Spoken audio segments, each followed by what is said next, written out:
Good evening, everyone, and thanks so much for joining us. Up first, we have breaking news involving shocking new video showing Glendale police officers in an altercation that turned violent back in 2017. So tonight, the suspects from the incident caught on camera are suing those Glendale police officers.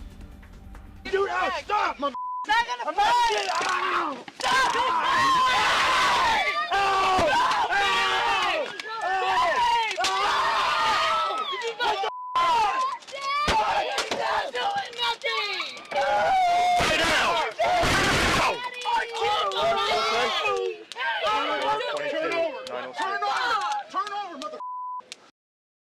The police body camera video shows the moments after the officers approached the vehicle for a traffic violation.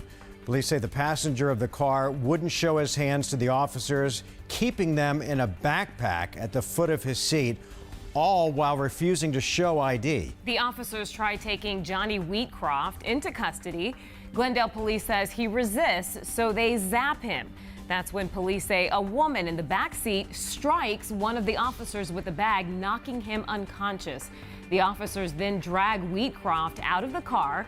They contend he continues resisting, so officers tase him again. Both the man and the woman were arrested for assault, but now they're suing the officers from this incident. Prominent Valley attorney Mark Victor is representing them. He is very distraught about the situation even to this day. It affects him dramatically. It's changed the course of his life.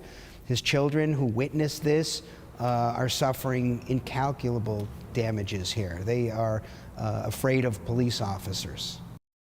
The lawsuit claims the family did nothing wrong in this case, and there was no probable cause to suspect any illegal activity. However, in a news release, Glendale police, they tell us that officers found meth in the car. Glendale police also say they're unable to comment during pending litigation.